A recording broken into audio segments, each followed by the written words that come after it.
Back pain can keep you from living your life to its fullest potential. At the Back Pain Center at Gwinnett Medical Center, relief is in reach. Our team of experts will quickly diagnose your condition and determine the best course of treatment for you.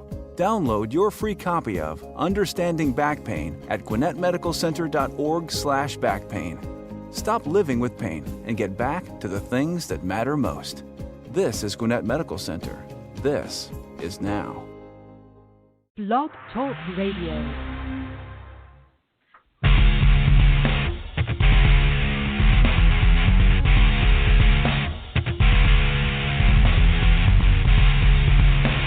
Welcome to the Raw Recap Show, brought to you by the Tapped Out Wrestling Podcast Network with your hosts, Nick McDaniel and Myron Vancher.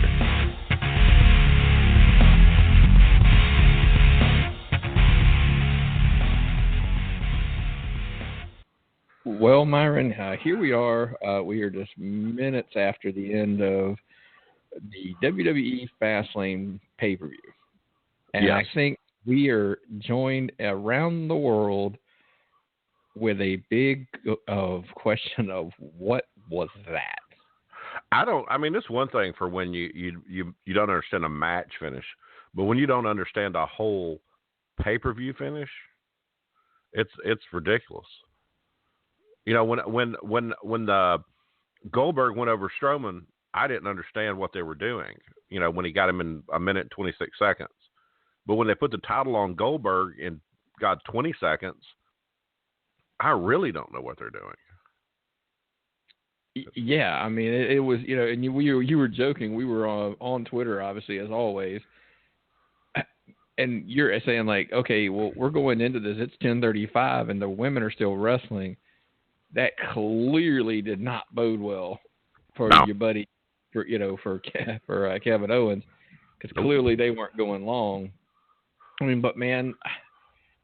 There was one match that I think we because we just literally just spoke about it, that we kind of liked on the card. The rest, I mean, yeah.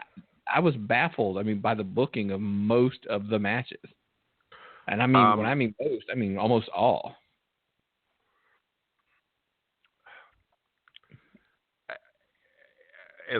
It's Conrad. I just saw Conrad Thompson tweet that's best for business. Best for business. You know, we don't understand it, but that doesn't mean that this isn't going to be a big sell for WrestleMania. All of it. When you look at it, you've got nothing accomplished tonight. The title is on a part-timer to set up to make the big part-timer match the main event at WrestleMania. So now Strowman and Goldberg. Not Strowman, Lesnar and Goldberg is now the main event regardless, because it's the title match. It's puzzling. Well, you brought it up, so I'm actually gonna say, like, I wanted to read the tweet you just brought up, the best for business tweet. It was a response to a question that somebody said, "How do you feel about Mania being headlined by two part timers with a combined age of 89?" Yeah, and he says that. Well, I know what he's saying. There's some truth to that. I mean, I know exactly what he means by, I mean, they're probably the two biggest draws. If that makes sense, out of anybody they've got to put in that main event. I'm okay with that, but hell, we didn't think it needed the title. I mean, but that's a totally different argument altogether. But gee, I mean, I haven't been this speechless isn't the word. I mean, but it kind of is. It's been a while. I mean, when it comes to as far as what to say about a pay-per-view. Yeah. Let's just kind of go back. I mean, we'll start at the beginning. If the calls come in, we'll take them as they come and kind of jump out of order, I guess, at that point. Of course, the call-in number is 657-383-0091. Again, that is 657-383-0091. Well, let's start off because, I mean, what we typically try to do on these shows, obviously, is what happened and where do we think we're going to go. And I think we're both baffled as where we go on most of the stuff. I got nothing for you. well, first and foremost, let's just start off and go with the first match of the night. We had Sami Zayn and Samoa Joe. Now, I will say this. Booking-wise, I completely understand, what happened. Yes. I mean, Joe going over makes total sense. I mean, they brought him in to be one of the top guys. He's a monster. I mean, I even tweeted it out when this match started. I was like, poor Sammy. Yeah. I mean, what was your take on the match as a whole? Sammy looked good. Sammy always looks good. It was it's that situation where everybody goes over by going over on Sammy, which, that sucks. I mean, sucks for Sammy because he's basically the jobber to the stars right now. It was a solid match. Joe is incredibly talented. I've seen Joe put on such good matches.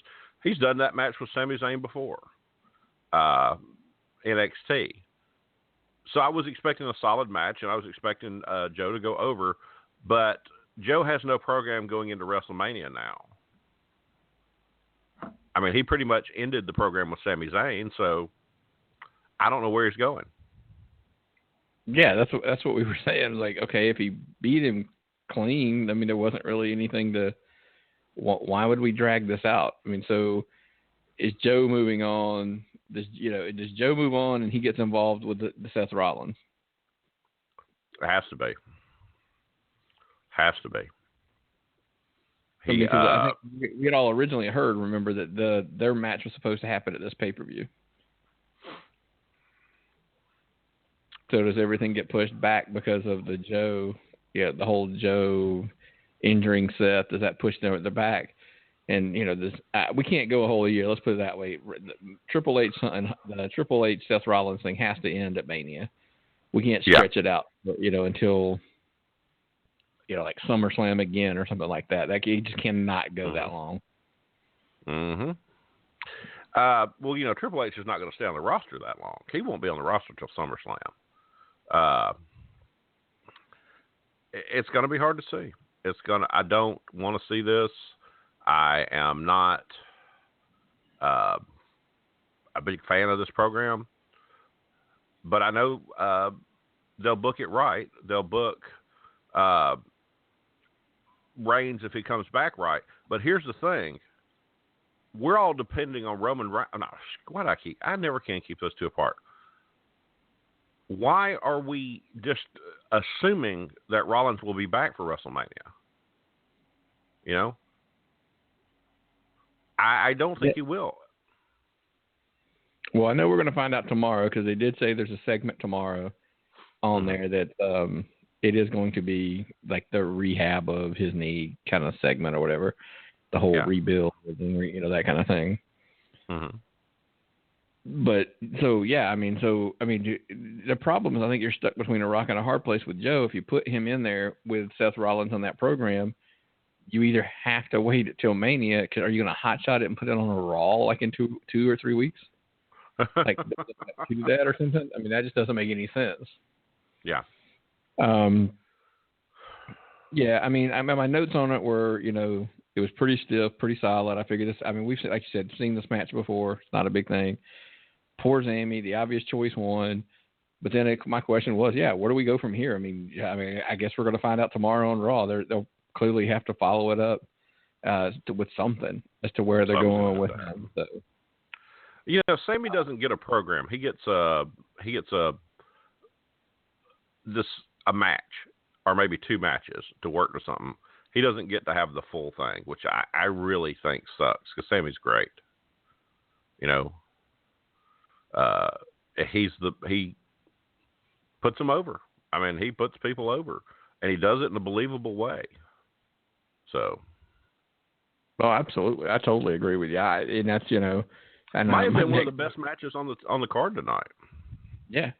But yeah, so Sammy's basically become the job squad. He talked about, anyway. So anyway, well, let's look. We've got somebody online. We've got area code 952. Let's take him off hold. Let's see what we've got. Bring him on in. Hello. Area code 952. Go ahead. Hey guys. Never called in before, but I want to point out that I think you guys may have spoken on it earlier, but I'm not sure. I just tuned in that Sammy was the one to be in that match where he couldn't last with Braun Strowman. Yes. Yeah. Like, it was the point where Mick had to come out and physically stop the match. Mm-hmm. But then we get a clean victory from Roman Reigns on it with no sort of interference or anything along those lines. Why do you think it is that they're taking this underdog role for Sammy, but they're not giving him any comeuppance to get on these bad guy heels? There's no final push. There's nothing that comes out for him. Yeah, it seems like there's no pay. The whole point of having an underdog is that eventually you got to throw him a bone once in a while, don't you think? Yes, totally. I agree with 100% on that. Yes. I think that's what we're saying. Never give it to him. Yeah, they let him go, for a week or 2 weeks, 3 weeks, a little short program, and it's not even a full program at this point. He gets to wrestle, he fights as the underdog, but he never gets the win. That he, at some point, some form of fashion, you've got to get the win. Do you think it would be a situation where he may contend for the U.S. Championship, even though Jericho now is presumably a babyface? It could be. I mean, we actually brought that up because you remember originally that was the match on this card. It was supposed to be Jericho defending against Sami Zayn at one point, and mysteriously that match just disappeared when they pulled the trigger and they did the turn, on when Owens turned on Jericho. So yeah, it's kind of hard to figure out like what happened to that match because they never even referenced it after that. But we all have. I mean, Myron's actually a big. I'm not going to say I'm not a fan. But Myron's a bigger fan of Sami Zayn than I am, and he's.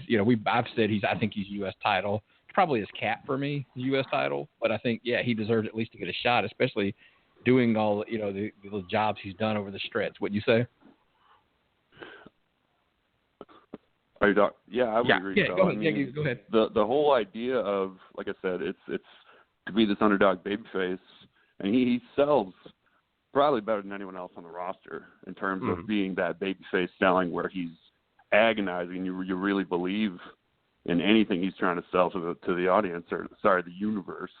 But it's the kind of thing where at some point he's got to get some sort of a big victory, or else it just seems like the crowd's gonna kind of like, oh, here comes more of the Job Squad type guy to come in and get beat by Samoa Joe or whoever it is.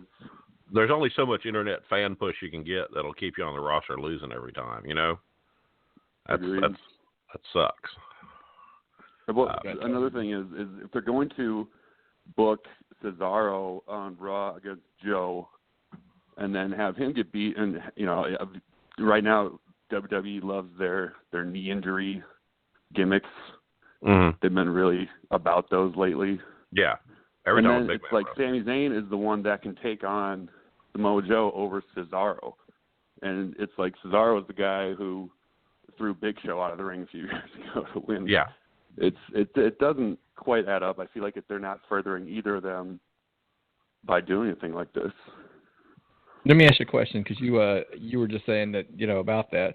Do you think that that's where they should go long term? Because I don't know if you heard at the beginning of the show, we're sitting here going, one of the issues we had with this pay-per-view is no one, it seems hardly, well, I wouldn't say no one, but hardly anybody on this card has a clear direction after this card. Like, where do they go? Some of them that we already knew months back where they were going, it's true.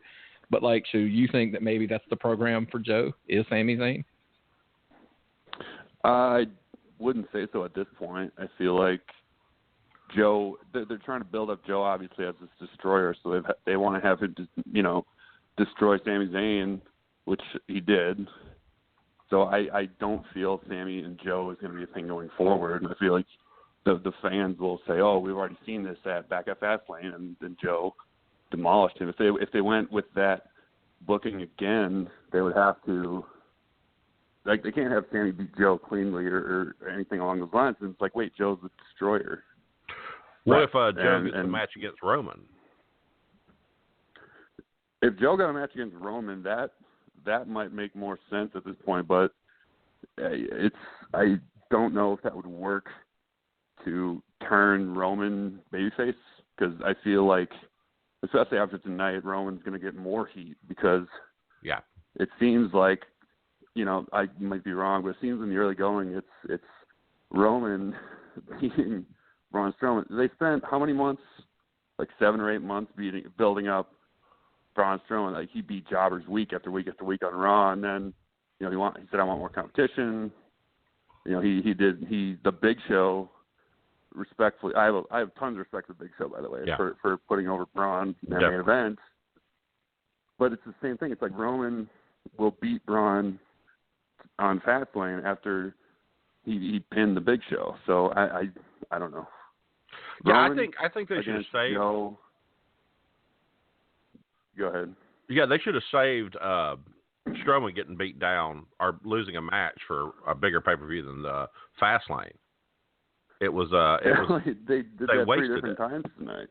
Yeah, I mean it's how do you do that? That was the streak, like you said. They've been building it basically since the brand split, and then they blow it on this. I mean, he's not a monster anymore if Roman takes him down in tennis shoes.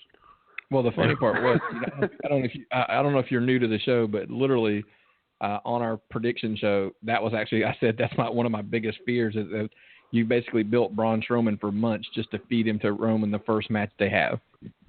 Yeah. So, and that was just crazy. I'm sorry, and we didn't catch your name. Man, what's your name, buddy? This is Nathan. Well, nice to meet you, Nathan. Where you from, Nathan? Nice to meet you guys. I'm from Minneapolis. Oh, cool. And I was at the most recent SmackDown. I had a sign that said Toledo Tunga, but I don't know if it got aired. So. I saw that sign, man. That was me. That's awesome. And I was also at the Raw back. It was back in October when they cut that the weirdest Heyman promo I've seen. Certainly, where he tried to turn Minneapolis against Brock. And just couldn't. Oh, and we got the Goldberg sucks chant. Yes. So, Nathan, what else you got on the card tonight? What did you think of the rest of the card? I thought, Neville, Gallagher, I thought was the match of the night. Yeah, I agree. Gallagher is an absolute superstar. That was the best 205 style match that I've seen so far, certainly. And seeing Neville do the Red Arrow, which he hadn't done, because he wanted to wrestle like a heel, so they're not going to have him do the high spots. Yeah. But seeing it tonight was really gratifying. I like that they did that. He did a wonderful job on that too. Yeah, and did you notice that the way Michael Cole sold it, that it's something he doesn't normally do anymore, but it was just he was so desperate to put him away that he had to bring it back. Yes. Like that was a pretty good line that Cole threw it.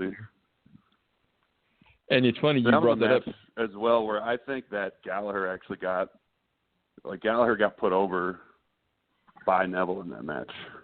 Yeah. Oh yeah. Do you happen to follow us on Twitter by chance? And the reason I'm asking is on Twitter that during that match, I put on there that this was they had a chance to give these guys some time because you could tell the card was at that point seemed like it was going pretty quick, like they had time. And then I put on there, build it, guys. Just because if you noticed it, even in the beginning, the crowd they weren't with them yet, but they started building a little bit at a time. And I was like, all right, man, they're getting them. And then finally it was just like, they got them. And the crowd completely jumped in on it at that point. So, and that, like you said, before we went on the air, that's actually one of the things we talked about, as we both said, hands down, that had to be the match of the night on the card, which is nuts. I think we follow each other on Twitter. So yeah, I was trying to keep up on the timeline, but it's a lot of things tough going on and whatever. But as for the rest of the card, the Charlotte Bayley, I thought it was a good match for the most part. I don't love the way that they had her streak end with the whole Sasha interference. It's like they're trying to protect Charlotte so much that it's become kind of, I don't want to say predictable, but it's like, oh, Sasha's here, so that means Charlotte's going to lose. But how did they do that? Why was that not a disqualification the moment she touched? That's the question that I saw all over the timeline is Charlotte, Sasha interrupted to point out that Charlotte was grabbing the tights So then she informed the ref of that, and that was what led to Charlotte getting pinned. Right, but our question, like I said, we both. The point was when Sasha came down, they got physical with each other. They were hitting each other. That's a disqualification. Yeah, it should have been a DQ. Yeah, so that didn't make. And another thing, they could have fixed that by saying it's a no DQ match, and it would have been fine. Yes. Yeah. And it might have given a little bit of it away as someone's going to interfere, but even so, it's like it makes more booking sense than having outside interference. Because Sasha would have kept her win streak alive, and Bayley would have kept the title. Yeah, and then Charlotte on Raw tomorrow night could have cut the promo that if it weren't for the no DQ match, then I would still have my streak, blah, blah, blah, and do her thing. But now it's like they have to, Cole and Graves and Saxon have to talk around the whole point that it was not a no DQ match and there was outside interference. And they did the same thing on Raw when Dana Brooke came down, though. Yeah. That was also a no DQ match. The weakest part of the program really is the fact the announcers can't work something like this, and they can't talk it, and they can't make you believe it. They're just not strong enough to do that. There's no clear division between heels and faces, and you wind up with this. Oh man, you wind up with these guys sitting there that are basically just best thing you get out of them is an insult to each other, and it's a weekend. Yeah, and Graves is strong enough to do that, but continue. Yeah, I agree. Graves is great, but there's no one around him. He's carrying them right now. Well, Myron, what you're saying is the problem is that one of my biggest beefs that I've had for years with WWE is everybody says, "Oh, you're complaining about the commentary." I'm like, no, they put the commentary in bad situations. They shouldn't have to work around that spot. If, like you said, if you just said it ahead of time that it's a no disqualification or something, that they don't have to explain it. Because if you try to explain it and it doesn't make any sense, you look stupid. And, Graves does his best to get away, do the old heel thing, which I think we all say he's probably one of the best, he's not one of he's the best color guy they have, but he's probably one of the best ones, period, in wrestling right now. And I totally agree, but you can't, if it just doesn't make sense, he can't defend it. Fair enough. I think that's would you agree, Nathan? That's kind of where the trap we fell into. I would agree with that. And it's also a situation where they could have done a similar thing tonight with Roman and Braun Strowman. They could have had some sort of stipulation to try and protect their build on Braun for the last however many months, because then they could have chalked it up, or at least made it look like, wow, okay, Braun took like 10 chair shots to take him down. Like that would have made them both look. That would have elevated them both instead of what we got tonight. Mm-hmm. And that's for the commentary thing. I just have a feeling that it's a lot of Vince in their earpiece kind of guiding them through the whole work. Because if you guys watched the United Kingdom Championship, it was Cole pretty much on his own. Triple H might have given him minimal hands-on, but Cole was great in the UK Championship. Well, and even you go back further than that. If you go back to when they did that Beast in the East event, over when Brock was in Japan, great. It's like you said. It's when Vince is in his ear, and there's not a million things to plug. And some of it's not, to his defense, it's not his fault. I mean, he's having to sell the network. He's having to sell this product. He's trying to, the sponsors, and he's selling what Vince wants it, and it's all in his head that he's trying to process it. So I think he's great, for what he's supposed to do. But when he gets to call just like a card, like you said, like the UK card, we both enjoyed that a lot. So and then even like I said, the Beast in the East thing, that was a good one. When he gets to commentate, he's not bad, and everybody's likes to just beat up on him. He's really not that bad. It's just he just got so many things to juggle. I think that becomes the problem. I mean, would you agree with that, Nathan? That's pretty. I'd agree with that, absolutely. Yeah. Do you how do you guys feel about the Jinder Cesaro Handsome Rusev bit? I had Big no Show. idea what that was. Yeah, well, luckily you caught us before we got there, because we were probably. I know I was going to just trash that too. Basically, that whole segment. Go ahead. It made no sense. Before we went on the air, I literally said to Myron, why? I mean, and then we were just only thing we could both come up with is they had time to fill. Yeah. I think it would have been harder if they'd have put – those matches weren't on the card going in when we looked at it before the last preview show. That card was not there. Those matches weren't there because it would have looked like they were preparing for a long card with a short end. Oh, you know? Yeah, definitely. It seems like they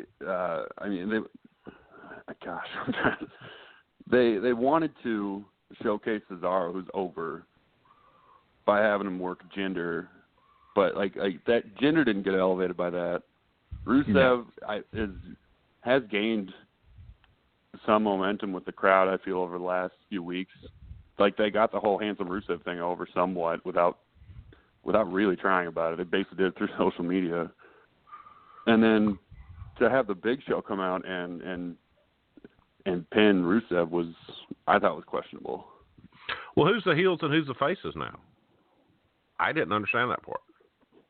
Like when he turned on Jinder, Big Show turns heel face more than anybody over the years, but it's.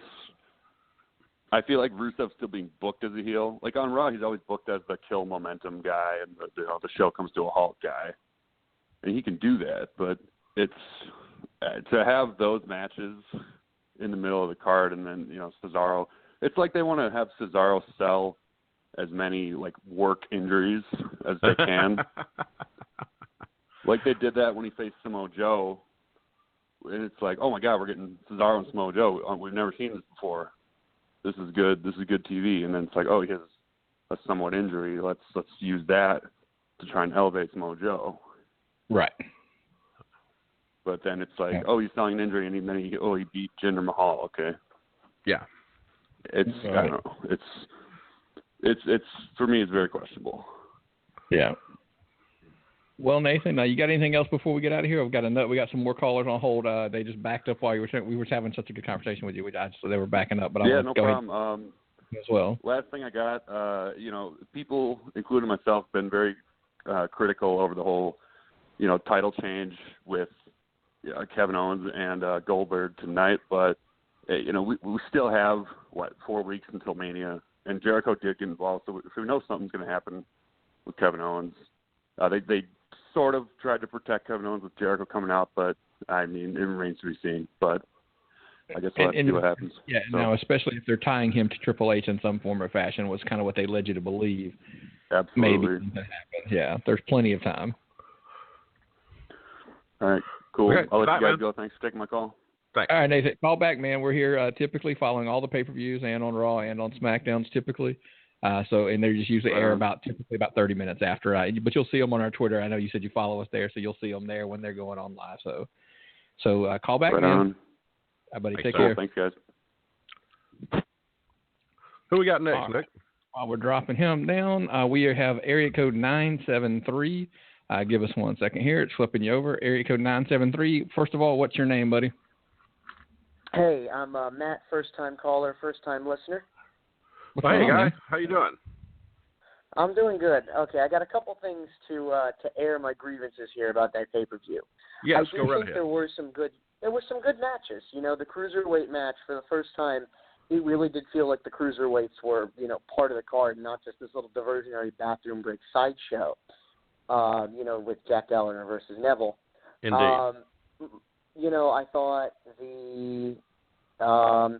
I thought the Braun Strowman Roman Reigns match, even though they had to make Roman look strong, of course, gotta have him get all 4 or 5 of his movesets in there.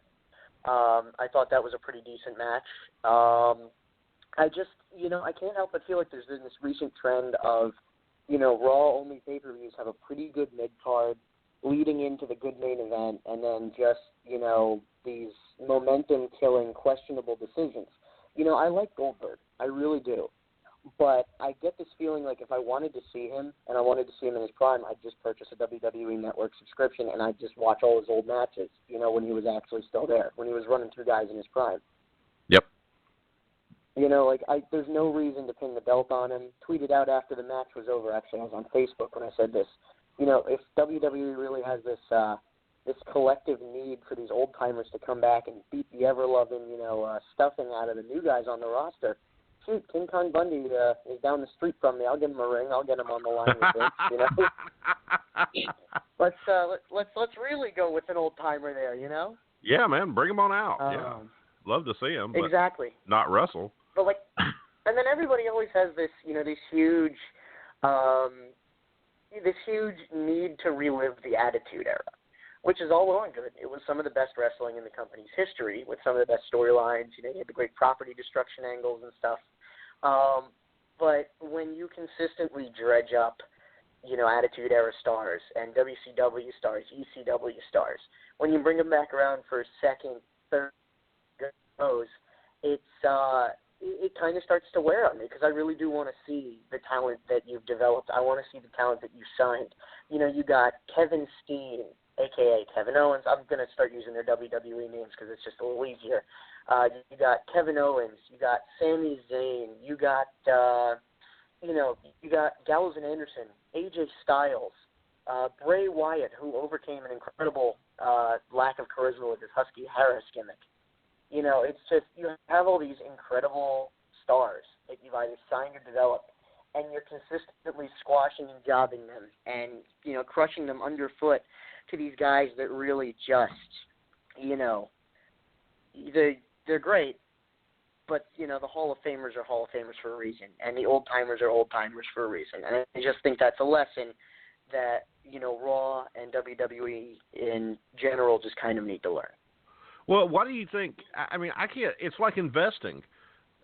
They go for this short run pop, and they squash guys that make them money day in and day out.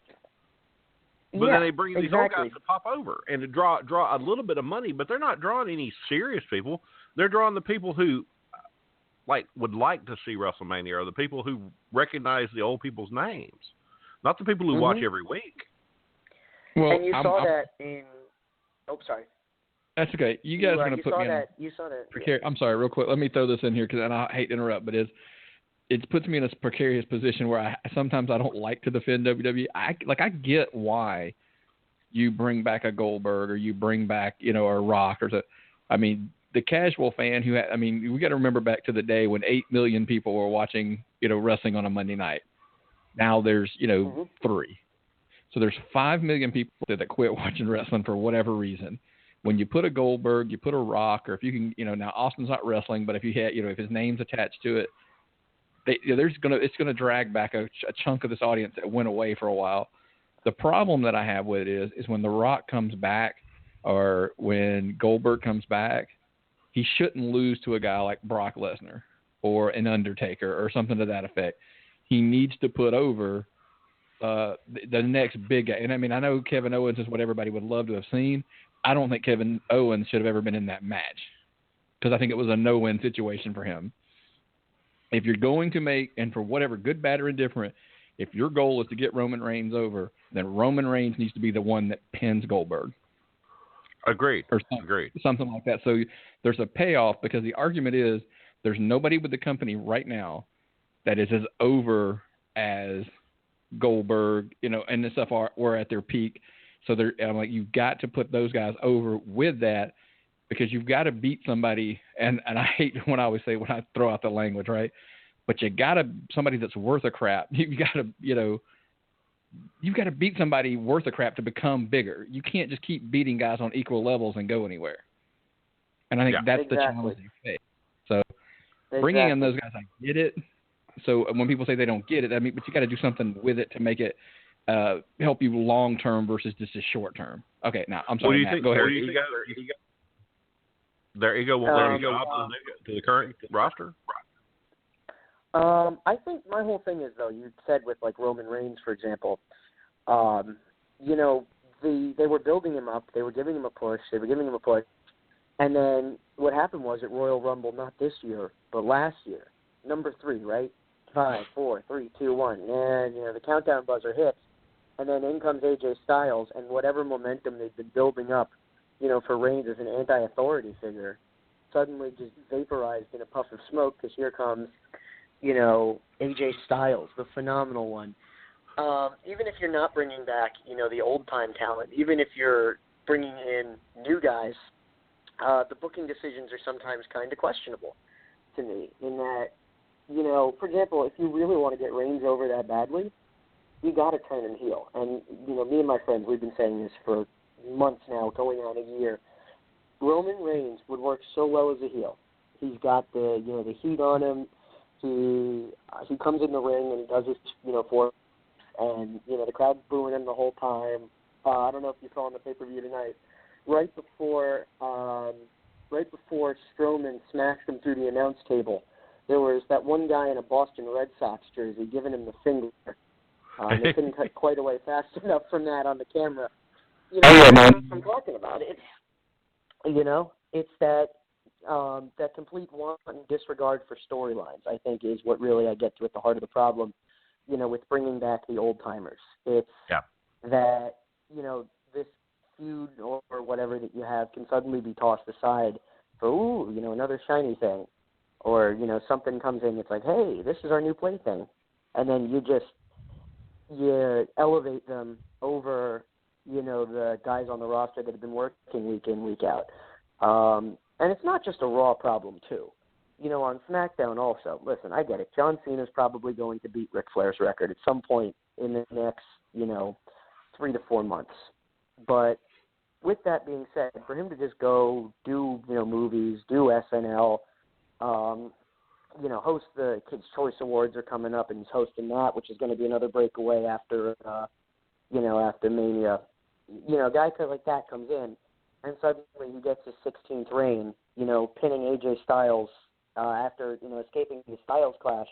It's not, I know wrestling's fake, but it's not believable to me that a part-timer or an old-timer can come in and just, kick the bejesus out of a guy on the roster that's been there week in and week out, earning his stripes. Well, the John Cena defense, he's still, if he wasn't getting the money offers from Hollywood and doing the movies and stuff, he would still be there full time.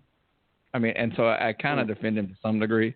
And if you haven't listened to our old library of the old podcast shows, you'll know why. I always tease people, if you haven't, go back and listen to them. You'll find out why John Cena's partial in our household.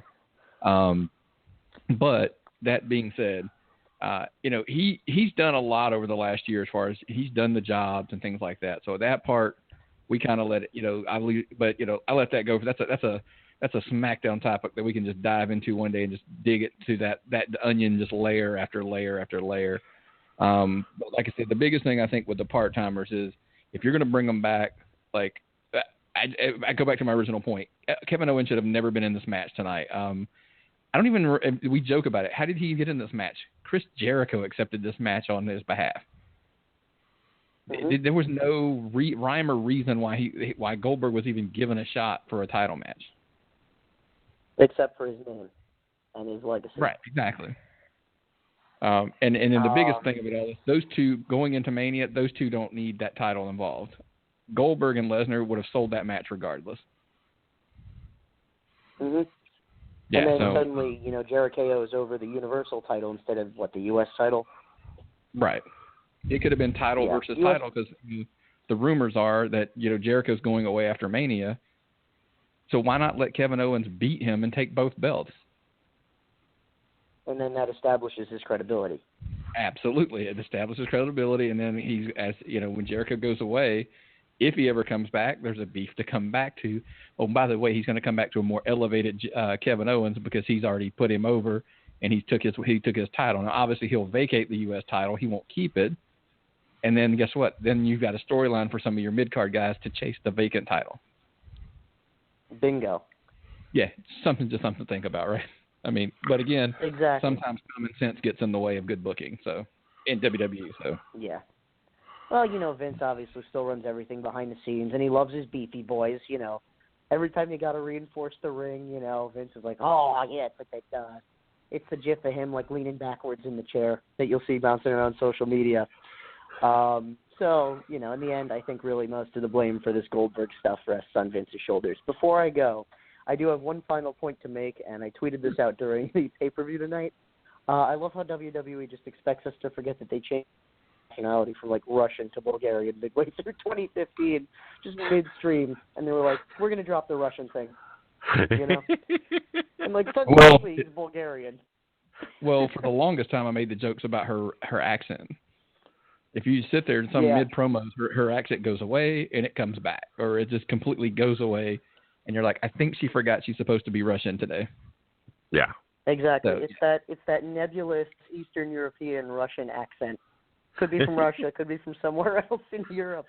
But and hey, as long as the ratings are going down, you got to put her in skimpier clothing, right? Yeah, and that works. I'm okay with that. I'm okay with that part. It does. So I will defend. Yeah. All righty. Well, all right, Matt. Well, like I said, if you heard us Appreciate before, we're here typically following pay-per-views. We're here on Mondays after Raw, Tuesdays. If you don't follow us on Twitter, the schedules for the shows go up. They're typically 30 minutes after the shows go in. But, you know, hey, follow us and you'll see it. As soon as the shows are going live, we'll pop up there. And we look forward to hearing from you again, buddy. Exactly. I think we do actually follow each other on Twitter, so I'll go back and check after I'm And I'm done. I don't Thank you guys so much. Apology if I don't know your Twitter handle by house. I mean, the 6,332 that I'm currently looking at, it blends in there. The more you interact, I don't know if you know this, there is a game that I play on our Twitter account. I have lists broken up to all of the fans that follow us. The more you interact, as I start knowing your name, I progress you up the list. We have enhancement talent. We had mid-carders, we have main eventers, and then we have legends. So basically, I work you up the more I know your name. So eventually, I see your stuff more because I look at the people who interact with me regularly. I look at that list, more often just because it's more interaction. Absolutely. Well, if you need help finding my Twitter profile, my profile picture is me with He Hate Me of the Las Vegas Outlaws. Oh, cool. Nice. Yeah, I met him a couple weeks back, so that's a fun story for another time. Okay, absolutely. Man. We'll let you get it in here one day because we may talk that XFL. That was a good. I don't know if you saw that 30 for 30. I was a fan of that, so that was a good one. Maybe that's a day when we're breaking that down. You can call in. That would be more than welcome. Cool. Just give me a ring, give me a DM when that happens, and we'll see if we can chat and break it down. Thank you, sir. Okay, Matt. Take care, buddy. All right. Have a good night. Have a good night. Have a good night. You too. Bye. All right, and as Matt drops off, that's going to open up some lines, guys. All right, so where did we get to? Let's jump right in here. Some of the stuff with all those guys, we did cover a couple things, but we did not cover the tag team title match. The match that we went into it going like, this could be a dud, and I honestly felt like it was, which is sad considering we like both teams. Phenomenal amount of both talent in both teams, but they just have, just did not work. This was not the kind of title match for a tag team title match in a pay-per-view. Should be your second best match of the night, and then your title match should be the first best match of the night. And this really just didn't hold water. Well, actually, nothing on the card held water except the match you weren't expecting anything out of, the cruiserweights. So, yeah, I just don't think they did enough with this tag team match. It should have been a lot more. It should have been entertaining. I got lost. So, what did you think about it, Nick? My notes here were, that they did some basic tag team wrestling psychology. They get Enzo in the ring. They get all the heat on him. He gets the hot tag to Cass, so he gets the comeback. But it just, after that, it got wonky for me. I just kind of was like, okay. And the problem is this happened in several of the matches tonight. So I don't know. I'm not a booker. I'm not an agent. And I'm not telling you I could put one, as far as putting some of the stuff better together for them. It just felt clunky in a lot of the matches tonight. And the whole foot on the ropes, but he pushes it off. I mean, we were talking about it and we said, well, let's just be blunt. What this means is this program's not over. So we're going to probably see this at WrestleMania. Well, I hope it's developed better if we do see it at Mania. Yeah, there's got to be a reason. There has to be some reason these guys are fighting. I know I always say I'm the first one to say that titles should be what everybody's chasing and everybody's fighting, so that should be what they're fighting for. But just, I don't know. I'm just not feeling that storyline. If anybody does have something they want to add to that, because I just honestly just don't really have enough to touch on it. Since the phone lines are open again, You can call 657-383-0091. Again, that is 657-383-0091. Let's move on because we touched briefly on the other women's match, but let's touch on our buddy Chris, man. I said, here comes Sasha. I'm about to start getting some DMs from Chris out of Ohio, and surely enough, they started coming through. Nia and Sasha, that match went completely in a direction that I didn't see happening. And I'll tell you what I mean by that. And I don't mean about the win, because didn't we both pick Sasha, didn't we? I think we did. We picked her because we thought that she just at some point she's got to get a win back. She had been losing for so long. Yeah. I might have been. They just, as much as Eric likes to talk about how clunky some of Charlotte's matches are, this was bad. There was a lot of clunky, slow-moving, and I like both of them. We've both seen them have great matches with other people. Just together, these two didn't work. And maybe the thing is, you got to make this match work. You have to overplay the disparity in the speed of Sasha versus the strength of Nia Jax. You don't. Sasha should be moving quick around the ring all the time, darting in and out. Nia, trying to outspeed Nia. But it was basically just Sasha trying power moves on Nia that wouldn't go. It's like she went into Nia with her traditional or typical offense, and it just didn't work. Right. Now, I totally agree. It was a disappointment. It's always the ring psychology of when Shawn Michaels used to wrestle a guy like, and I'm going to use some horrible examples, but like Sid Vicious or Vader or Nat. They basically play the big man, and he plays the pinball that runs, hits the ropes, bounce, bing, bing, bounce, bounces all around for him. You've got to create the appearance of movement, even from the big guy, because you're bouncing all over the place. They see your speed, and it compensates for the lumbering, I guess maybe is the words I want to use for the big man. In this scenario, the big woman, the bigger woman, not big woman, but bigger woman. There was just so many spots where I'm just like, she was jumping on her and like climbing, and even when she tried to hook her bank statement, I mean, it wasn't even close. Like she just kind of had her around the jaw. I mean, it was just, like I said, it just was just bad. I thought she did a pretty good job to do that roll and bridge on such a big woman. I was pretty impressed by that. But as a whole, the rest of the match, I was just kind of like, it's kind of clunky, and just to have the surprise ending, I guess, maybe. I'll go with that. I guess they just have to figure out a way. The rumors are that we're getting that four-way match at WrestleMania between Charlotte, Bayley, Sasha, and Nia. So if that's the case, then obviously we have to get, everybody kind of on an equal playing field, which if we just kind of hop over in, and briefly, I know we touched on it a little bit earlier, but if we talk about Charlotte and Bayley, and first away, Nathan, I did get your tweet. He's the thing he forgot he wanted to bring up. He did tweet us, and he said he forgot to mention he finds it questionable that Bayley now on 2 occasions is, and it's in quotations, cheat to win. Yep. And she's the ultimate babyface. Yep. We had some other people follow up and go like, well, they haven't cared about babyfaces cheating, in years. But I'm like, but this is Bayley. I mean, this is supposed to be the mom apple pie, goody. The kids, the one your kids should be able to watch and get inspired by. I mean, I know that sounds stupid, but that's the way they've built her. Right. They've built her to be the A+ student, the fan, someone who's always there early. And when she cheats, it's really out of character, and it doesn't come off as believable. Right. So anyway, now that we appear, over the past few months, Nia's got victories. Sasha picked up hers tonight. Bayley's beaten Charlotte. Charlotte's been the champion forever. So is this how we justify getting this 4-way thing at WrestleMania? I mean, I guess that's clearly what we all think. Well, we're going to be given it whether we want it or it's justified or not. That's the only thing I see it going to, Yeah, I agree. Other notes, I guess, from the card, we already talked about it briefly again with Nathan. We talked about Neville and Gallagher.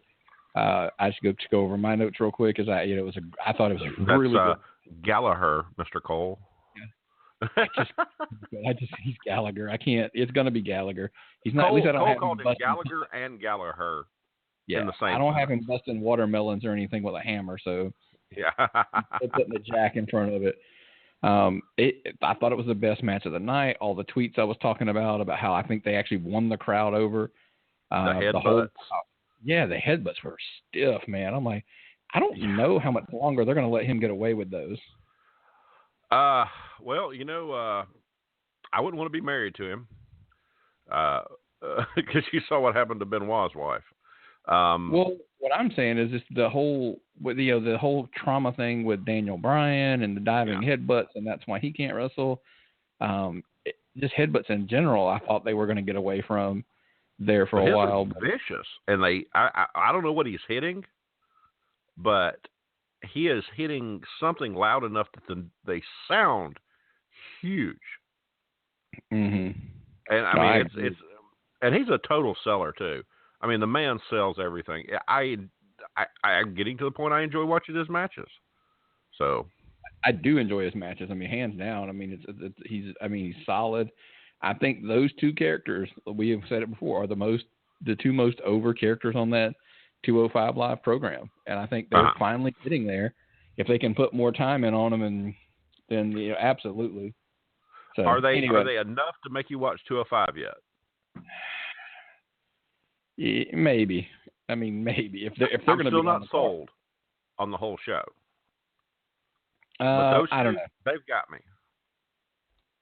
Yeah. So, and Matt, you're welcome. Matt just tweeted us and thanks for letting him call into the show. We encourage it. We give out the phone number for people to call, so we're glad you did, and we appreciate you calling in. We look forward to hearing from you again. The other, stuff on the show, actually, let me backpedal up. I almost moved on because I got sidetracked there thinking about the Matt calling in. Is the Neville Gallagher, is that over, or do you think we continue and progress even more so? And that, maybe that there is more to this at WrestleMania? I think they could keep this going. I sure hopefully think they keep it going because it was a great match. Give me another one. I just don't make it a tag team. Don't make it a 6-man dance. Let's keep giving this to me. Well, I like it just because I'm sitting there going, they don't have two other guys that are over as much as these guys. Now, that all being said, popular tweet of the night, so I can't say I don't have anybody. If Austin Aries is about to get involved, then there's a little bit of a different dance. Yeah. If Austin Aries is coming back and he's going to be a baby face for some reason, which he's a better heel in my opinion, but hey, I'll take him as a baby face. I can't see him as a baby face. But because he needs to be a heel commentator. This is tough because I really like that guy. Tonight it was talking about his package, but everybody likes to check out my package. It's a really good package. What's he carry that banana in his pocket? So the banana's better than the other commentators on Raw. Something like that. Yeah. So maybe that's what we get. If we get Neville and Aries at Mania, maybe. But man, I'm sold. I'm sold on Gallagher and Neville. To see them go again, I'm okay with that. If Gallagher ends up picking up the win and takes the title, maybe Aries is maybe he's the next heel. Yeah. Maybe he's the next anti-hero. Maybe so who knows? So anyway, other things from the show, I completely was disappointed. And not because of this segment, but the Paul Heyman segment kind of led us to believe that Brock might be there. Mm-hmm. Clearly, he wasn't. We didn't get that. The New Day ice cream segment. If you want to know what my takes, because I'm not going to spend any time on it. If you want to know what my takes are, go back to the Raw recap show from last week. We go into the whole ice cream bit. So there's a whole segment on that you can see what we think of that whole thing. We went over the Braun Strowman and Roman just a little bit. When do I get the ice cream? Do what? When do I get to eat the ice cream? When they start selling it, man. I guess you have to start looking. I don't even because they're going to probably have to sell it at a grocery store near you. Well, I go into a grocery store about 5 days a week already with the work. So I'll just have to look and start asking the grocery guy when it's coming. Yeah, tell them when the New Day ice cream shows up, you want to get noticed. So yeah, you can go. It's 100% gluteus free. Yeah. So Braun and Roman, we touched on a little bit. I think we were both disappointed in the outcome. We kind of predicted it could be the case, but we were both disappointed at what we got. I really honestly thought that they were building Braun. I just, even in all of that, I still just didn't think it was the right ending. But to our defense, we both had made the projections that we think that he's, Roman's going on to Mania to fight Taker. Clearly, with all the not so subtle "it's my yard" references, he even on Raw Talk after it made that statement that it's my yard. I'm the one here every day punching this clock and doing, subtle shot at Taker for not being on here every day, but good luck with that. Yeah. Honestly, right now I'm only watching the WrestleMania to see the SmackDown stuff. That's just, it sucks to say it, but that's just the way I feel. The Raw stuff doesn't have me yet. Yeah. And that doesn't hurt my feelings because I'm right there with you for the most part. There's really nothing. I want to see where they go with the Owens Jericho story. But that's about it. And the girls in my house all want to see the mixed tag match now off of SmackDown. So hey, there's that. Get a little taste of that Tuesday night. Yep. That's what I said, man. Start watching Tuesdays. Quit asking me about it and start watching it on Tuesday. And of course, before we get out of here, we'll address the whatever they always joking, the 800-pound gorilla in the room, the Goldberg Kevin Owens thing. We touched on it briefly, of course. I'll say it. I'm going to end it with what I've already said, and this is the crazy part for me. Kevin Owens should have never been in that match. Because I don't think there's no way he gets out of that. He can't win in that situation. They invested money into Goldberg. Goldberg wasn't going to lose. The only way we thought that you could get out of that match, protecting everybody, was if Brock Lesnar attacked Goldberg. Yeah, and the thing is, the Festival of Friendship makes a lot more sense now. Because if I was going to get beat that badly, I probably would have took it out on the guy that's caused it too. Yeah, exactly. If you knew you were going to say, oh, by the way, not only are you going to job, you're going to, you're going to get beat really, really bad. And we mean because in the grand scheme of things, I'm going to need somebody to tell me how long that match was because it's right there in the same time frame of Lesnar. I've heard 20 seconds, but I don't know. We'll get the official score on it tomorrow night. Because that was brutally bad, don't you think? Yeah. Didn't make any sense unless it's for business. So I'm really looking forward to tomorrow night so we can see what's happening. They'll have to explain it to me tomorrow night like they've had. Like the last couple of Raw pay-per-views, like Monday night, you have to watch Monday night for it to make any sense. So. And the funny part is that we don't get that with SmackDown. SmackDown we want to watch because we want to see the storyline progress. Typically that's the case, but not with like I said, with Raw's a lot of the case. It's I don't know. So overall, man, what if you had to grade the pay-per-view, what would you give it? I would give it a C. One of the I still grade on the 10-point scale, so it would probably be around a 72. It didn't fail. It didn't get you a D, but it's not a strong pass. Yeah, it's just not a strong. I probably give it a D, just because really the only match that I felt really good about was that cruiserweight match. Everything else, something about the match bothered me, and I don't really know, what it was. But just every single match there was something a little different. And here's even going back to the Braun Roman match, I like the match. I like the work. I just something about the ending I just wasn't and I'm becoming that person that I complain about that complains about everything. I was like, it's just something that just didn't. When Roman wins, the match ends quick. It doesn't develop over time. It's like slap, bam, bam, he wins, get match over. Yeah, and I don't care for that. So, Yeah. So anyway, so that's kind of where we sit with the Fastlane pay-per-view. I guess all as a whole does not seem like the overall population was real happy with it, to say the least. But as we always say, there is tomorrow. There is a Raw tomorrow, and they will attempt to explain the logics that were used. And then, lucky for you, we'll be here tomorrow night. So if they wrap that little bow on it and make it make more sense, we'll be here. Call in and say, "See, guys, it made sense. You panicked for nothing." But then again, if they don't wrap that bow on it tomorrow, at least start making sense out of it tomorrow, we'll be here. Either call back and say, "I don't understand what they're saying." So that happens. I'm gonna have to get my stepson to explain it all to me because he knows these angles. I mean, are they booking 15-year-olds? Yeah, he's currently the Rain Man of booking. I'm telling you. Well, he can call in too. There's always that.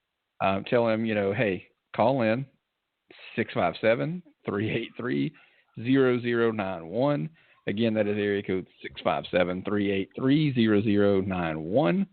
We are about to get out of here, so don't call in now because we're getting ready to jump out. But we will be here again, like I said, tomorrow night and on Tuesday night after SmackDown. Feel free to call in. Typically, what we do that we request is that following the pay-per-views, Raw and SmackDowns, we cover those topics like those shows. So if you have a Raw question, call after Raw, SmackDown, call. Every now and then we will tangent because that's kind of what me and Myron do. But as a whole, we try to stick to the show that it was relevant to when you call in that night if you can. Now, if you can't get in, if you can't call the night of that show, you can always email us at tappedoutwrestlingpodcast@gmail.com. tappedoutwrestlingpodcast@gmail.com. And as you clearly heard the other guys that were on today, Twitter seems like where we get most of the interaction. You can DM us there. The show, the Tapped Out Wrestling Podcast, Twitter is @TappedOutPod, @TappedOutPod. You can get a hold of Myron at where, Myron? At Myron the Mark, TOP. Myron the Mark. I'll be there answering all your questions that I don't have answers to either. Yes. Well, and mine's as simple as Tapped Out Nick. Tapped Out Nick. You can find us there if you want to shoot individual questions, but questions for the show that you want answered on the show, the Tapped Out Pod's the best one to go. Also, you can do the Facebook Tapped Out Wrestling Podcast Network. You were there as well. Then, of course, we get into the popular ones. If you're not calling in live and you're not listening to us live, what can you do, man? You can listen to us on the podcast versions of the show, as well as the if this is all that you listen to us on is the live shows, we also have a network of podcasts. We have Shooting with Eric Stanton. We do have the recap shows. They're aired there as well. We have some top 10 shows, the Sunday 7 shows. There's 2 new shows coming on board, the Wrestling Dorks. They do a show called the Gorilla Press. They're going to be on really, really soon. Then if you follow us really close on Twitter, you probably saw a gentleman on there say that his new Impact on Impact show is going to be on our networks coming soon. That is true as well. So we're going to have an Impact show as well. So the network's growing, man. There's going to be shows everywhere. So the easiest way to keep up with it, man, is just go to our website. It's at tappedoutwrestlingpodcast.com, tappedoutwrestlingpodcast.com, because to the left you have all the places we can be found. That, of course, is iTunes, Google Play, YouTube, Stitcher, Spreaker, SoundCloud, all that good stuff. Just subscribe to us to whichever one that you like the best. That seems to be the easiest way. Then, of course, man, if you just go to Blog Talk Radio, we got them there as well, so you can listen to them there. We're everywhere. Wouldn't you say, Myron? Is there really anywhere it seems like you can't find us? I'm trying to work on places we're not, so I can tell you about them. But I every time I look, I find we're already there. Yeah. There's a couple, believe it or not, we joke about it, that like I found out we were there and I didn't even know we were there. Something called fmcast.com or something. I think it's our host server just automatically puts it there. And I didn't even know. So I was like, I was Googled this and I'm like, what? How do we even have this? I don't put us there. So anyway, so it's there. It isn't, like I said, the band all down the left. You can just click on them. Of course, on the, one of the favorites, like my dad uses, is the media player right down the middle. You can download it to your computer right from the middle of the web page. But then the reason why we want you to go to the web page, of course, is to the right. We have some friends of the show. We have Leather by Dan, non-paid sponsor, really cool title belts. If you're looking for a cool gift for a wrestling fan, that's where you want to go. Check out Leather by Dan. But then below that's the big ones for us. Our Amazon links are there. Basically, guys, it's real simple. You click on that link. It takes you to Amazon. You make the purchases you were already going to make. Doesn't cost you an extra penny. Just click, make your purchases, check out. You're good. Just for you using our link. Go ahead, Myron. You feel good about it knowing that your purchase helps support the podcast you love so much. Absolutely. And that they just kick us a little commission just for you using our link. And, because, hey, they want us to refer to you to them, so we get a little bit of commissions out of it. And that kind of works really well for us, as we like to say. Pretty simple. So other than that, man, I think that's pretty much runs the gambit before we get out of here, don't you think? I don't know of anything we haven't covered. Well, guys. Had some great calls. Enjoyed talking to those guys.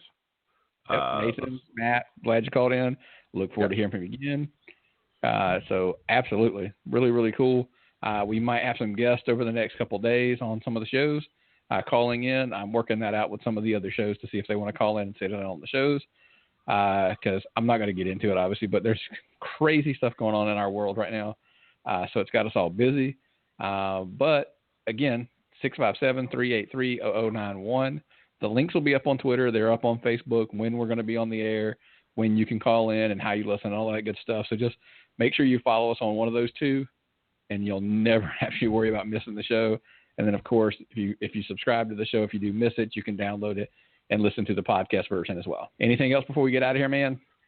Nope, not at all. Nope. It's like you didn't think we could do a full hour on this, and we did over an hour on it. So always. Well, the callers make it last longer, which is why we encourage it, because when the callers call in, we get to talk less. And believe it or not, it's actually not a bad thing sometimes for us. So we are wrapping up, man. What does that mean it's time to do? It's time to tap out. Yep, we're out of here.